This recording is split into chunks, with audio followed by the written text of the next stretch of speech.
ہاں، بہت اہم سوال ہے۔ تو اس سوال کو کئی اینگل سے، کئی زاویوں سے اس سوال کو زیر بحث لایا جا سکتا ہے۔ تو یہ سوال اسکرین کے علاوہ سائڈ بار پر بھی آ رہا ہے، میں وہاں سے اس کو دیکھ رہا ہوں۔ تو اس میں میری گزارش یہ ہے کہ جو جہاں تک مجھے یاد پڑتا ہے وہ حسن البنا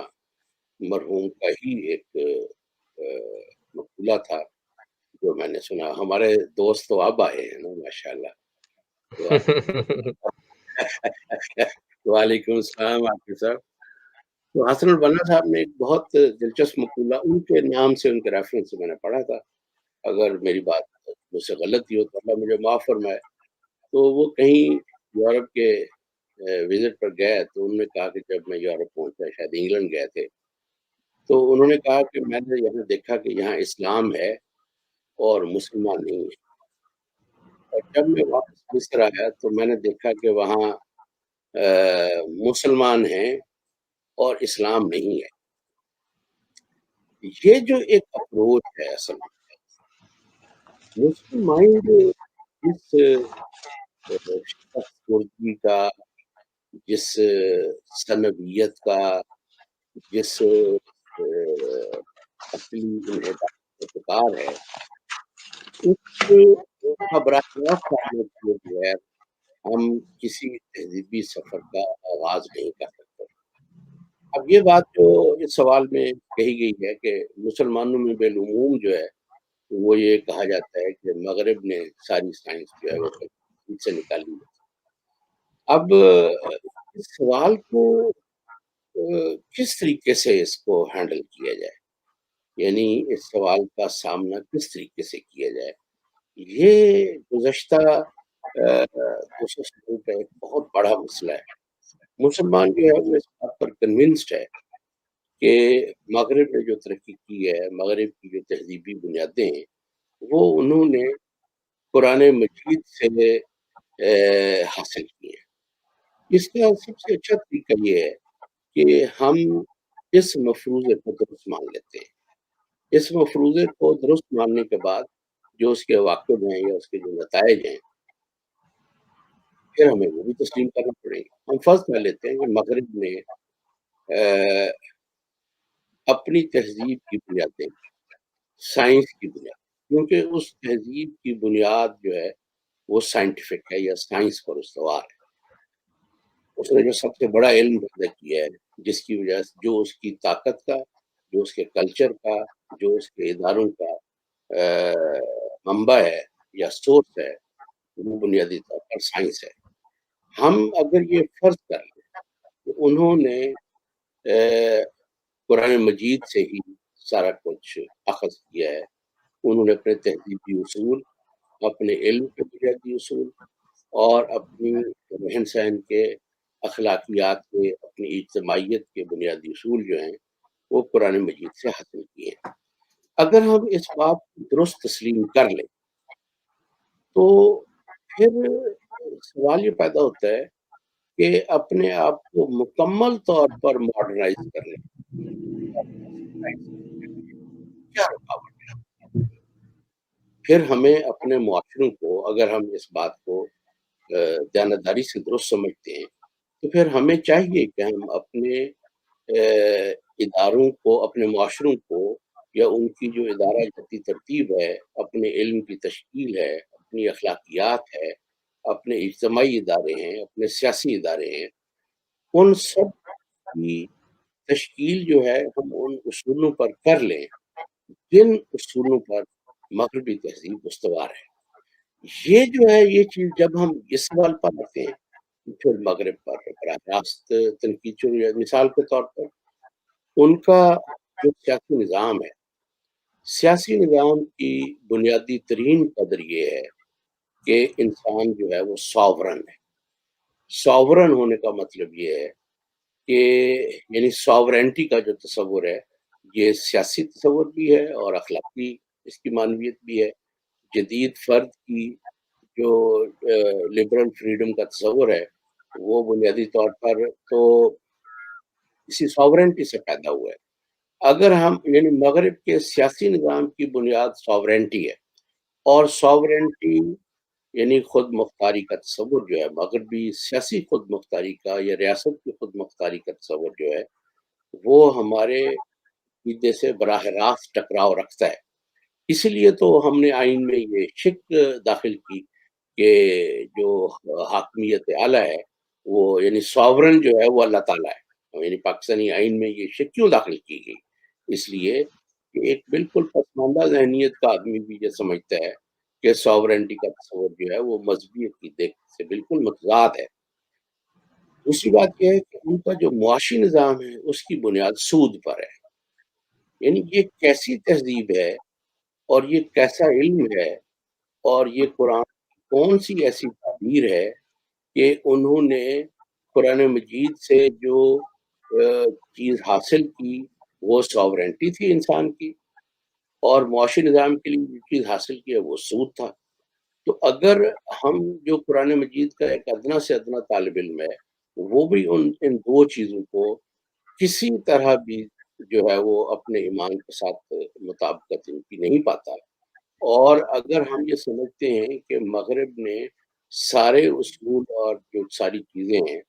وہ قرآن مجید سے حاصل کی ہیں، تو اس کی کوئی بنیاد، اس کی کوئی دلیل، اس کی کوئی انسانی طور پر قابل فہم اس کا کوئی بیان جو ہے وہ تو ہونا چاہیے نا۔ یعنی یہ چیز جو ہے، یعنی کہ ہم ابھی یہاں یہ بحث نہیں کر رہے کہ سائنس کا اور مذہب کا باہمی ریلیشن شپ کیا ہے، یہ ہمارا اس وقت موضوع نہیں ہے۔ ہم یہ صرف یہ دیکھ رہے ہیں کہ مغرب نے اگر اپنی پوری تہذیب کی تشکیل قرآن مجید کو پڑھنے کے بعد، وہاں سے قضائے اخذ کرنے کے بعد، اور تمام سائنسی تھیریز جو ہیں وہ قرآن مجید سے اخذ کی ہیں، اور تو انہوں نے جس طرح کے معاشرے کو تشکیل دی ہے اس معاشرے کی ہمیں اگر ادنا سی فہم بھی ہو تو ہم یہ بات کافی جزم کے ساتھ کہہ سکتے ہیں کہ ایسی ہرگز کی بات نہیں ہے، بلکہ انہوں نے اپنے تہذیب کی، اپنے علم کی، اپنے شعور کی، اپنے اخلاقی کردار کی جو تشکیل کی ہے وہ ان اقدار پر کی ہے جو قرآن مجید سے مکمل تضاد رکھتی ہیں۔ اب ایسی صورتحال میں جو مسلم مائنڈ کا یا مسلم ذہن کا جو انہدام ہے اس کو یہ بات کیسے اس کے شعور تک یا ذہن تک پہنچائی جائے کہ جب تک ہم اس موقف پر کھڑے رہیں گے تو ہمارے ہاتھ دنیا تو یقیناً نہیں آئے گی، اور اس بات کا بھی اندیشہ ہے کہ دین بھی ہمارے ہاتھ سے چلا جائے۔ میرا خیال ہے سر یہ دین میں صرف اور صرف جو اخلاقی پہلو ہیں ان کو اگر ہم دیکھتے ہوئے یعنی ان کو بنیاد بنا کے خیال گردش کرتا رہتا ہے کہ جو مغربی سماج کے اندر جو اخلاقی پہلوؤں پر ایک معاشرتی نظام ان کا قائم ہے تو اس پہ نظر ڈالتے ہوئے جو اگر وہ سامنے ہو رکھیں تو پھر بندے ہمارے جو اکثر جو اہل علم ہیں وہ یہی سوچتے ہیں کہ یہ جو ہے ہمارے قرآن سے مستعار لی گئی ہیں ان کی اقدار جو ہیں، اور انہوں نے یہ اخلاقیات کے حوالے سے میں عرض کر رہا ہوں مثلاً اخلاقی جو مکارم الاخلاق ہے، جی مکارم کہ الاخلاق عدل ہے، انصاف ہے۔ نہیں، عدل جو ہے وہ ایک سیاسی قدر ہے، وہ اخلاقی قدر نہیں ہے۔ یعنی جو عدل ہے وہ ایک سیاسی یا اجتماعی قدر ہے۔ عدل جو ہے وہ طاقت کی خاصیت ہے، یہ انسانی جو انفرادی کردار ہوتا ہے، یہ کوئی اخلاقی قدر نہیں ہے۔ یعنی عدل کا تقاضا اس بندے سے ہوگا جس کے پاس طاقت ہوگی، یعنی عادل بادشاہ۔ عدل جو ہے وہ بنیادی طور پر جو طاقت اور سرمایہ کا جو اجتماعی نظام قائم ہوتا ہے اس کی بنیادی ترین قدر جو ہے وہ عدل ہے، اور عدل کا جو الٹیمیٹ ایکسپریشن ہے وہ معاشی ہے۔ یعنی اگر عدل معاشی نہیں ہے تو عدل کا کوئی معنی نہیں ہے۔ یعنی اگر حضرت عمر رضی اللہ تعالیٰ عنہ فرماتے ہیں کہ جو بندہ بھوکا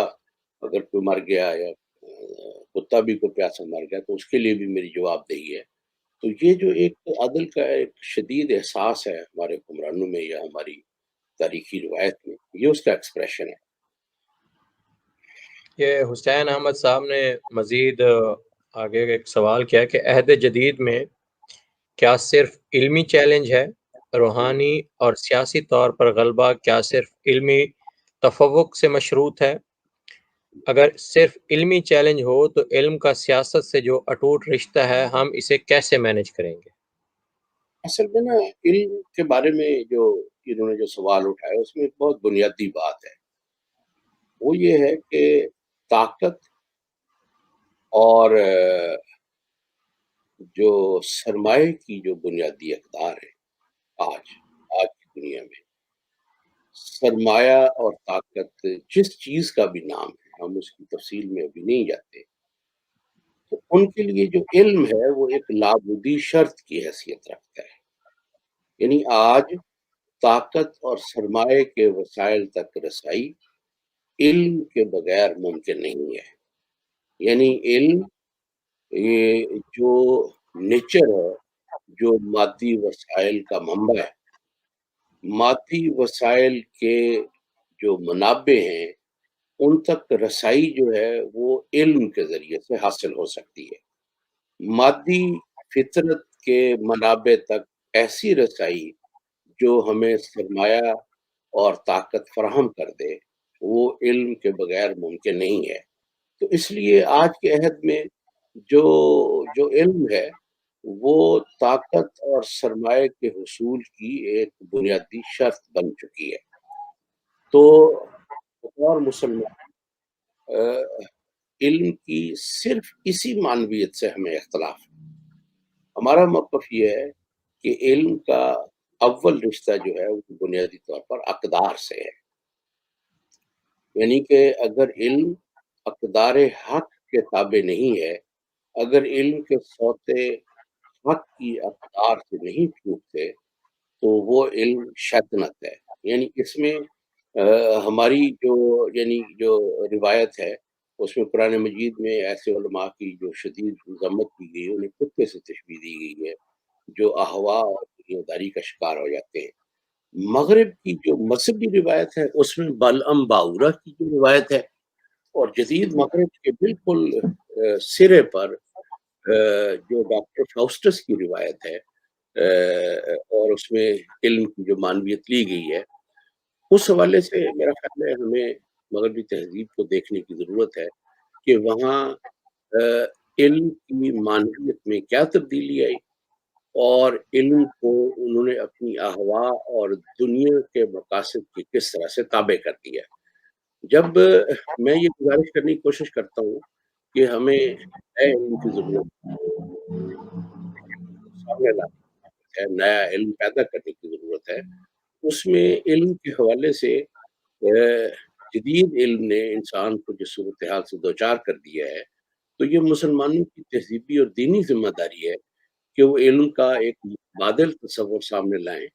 تاکہ انسانیت میں امید اور حضور علیہ الصلوۃ والسلام کی رحمت للعالمینی جو ہے وہ انسانیت کے سامنے اجاگر کی جا سکے، اور وہ علم کے وسائل کے بغیر کسی طور پر ممکن نہیں ہے۔ کہ محمد اشرف صاحب ہیں کہ مقابلہ کی اصطلاح ہی غلط ہے، کوئی شے کسی شے کا متبادل ہوتی ہے، نہ مقابلہ ایک جنگ ہوتی ہے جس میں دو فریقوں میں سے ایک ہارتا ہے۔ باہر حال ہوتے دونوں انسان ہیں۔ 1442 سال پہلے کے دور کا آج کے دور سے موازنہ، واہ کیا کہنے۔